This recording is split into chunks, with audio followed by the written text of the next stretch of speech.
সংস্কারের মূল হলো তারেক রহমান। ওনার যে 32 দফা সংস্কার, দুইবারের বেশি প্রধানমন্ত্রী থাকতে পারবে না, প্রেসিডেন্ট প্রধানমন্ত্রী ক্ষমতার ভারসাম্য, মূলত তো সংস্কার 5 তারিখের পরে অনেকে বলছে জুলাইয়ের পর, কিন্তু তারেক রহমান বলছে 3 বছর আগে। তা হার পক্ষেই তো আমরা আছি এবং এই সংস্কার আমরা চাই।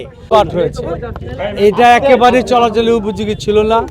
আমি সিটি কর্পোরেশনের চিফ ইঞ্জিনিয়ারকে চাপ দিয়ে 1-5টা মোটামুটি ক্লিয়ার করেছি, এখন চলাচল করতে পারে।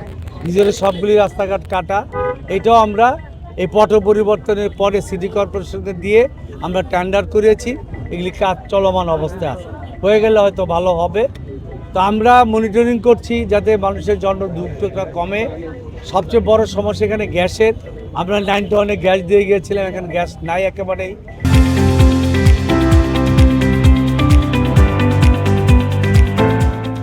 মানুষ খুবই কষ্ট করছে।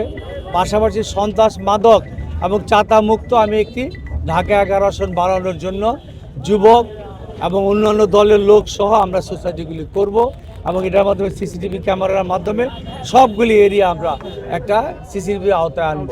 সেখানে মাদক, সন্ত্রাস, ইফটিজিংকে করে আমরা এটা চিহ্নিত করব। আর আপনারা জানেন বিএনপি ক্ষমতায় আসলে মহিলাদের জন্য ফ্যামিলি কার্ড করবে, স্বাস্থ্যের জন্য হেলথ কার্ড করবে, কৃষক কার্ড করবে, বয়স্ক ভাতা, বিধবা ভাতা এবং সর্বোপরি ইন্টারমিডিয়েট অবস্থা মেয়েদের লেখাপড়া ফ্রি এবং খাদ্যের বিনিময়ে শিক্ষাসহ এইসব প্রকল্প চালু হলে আমি বিশ্বাস করি আগামী দিনে তারেক রহমানের নেতৃত্বে আমরা একটা বৈষম্যহীন উন্নত কল্যাণ রাষ্ট্র গঠন করতে পারবো।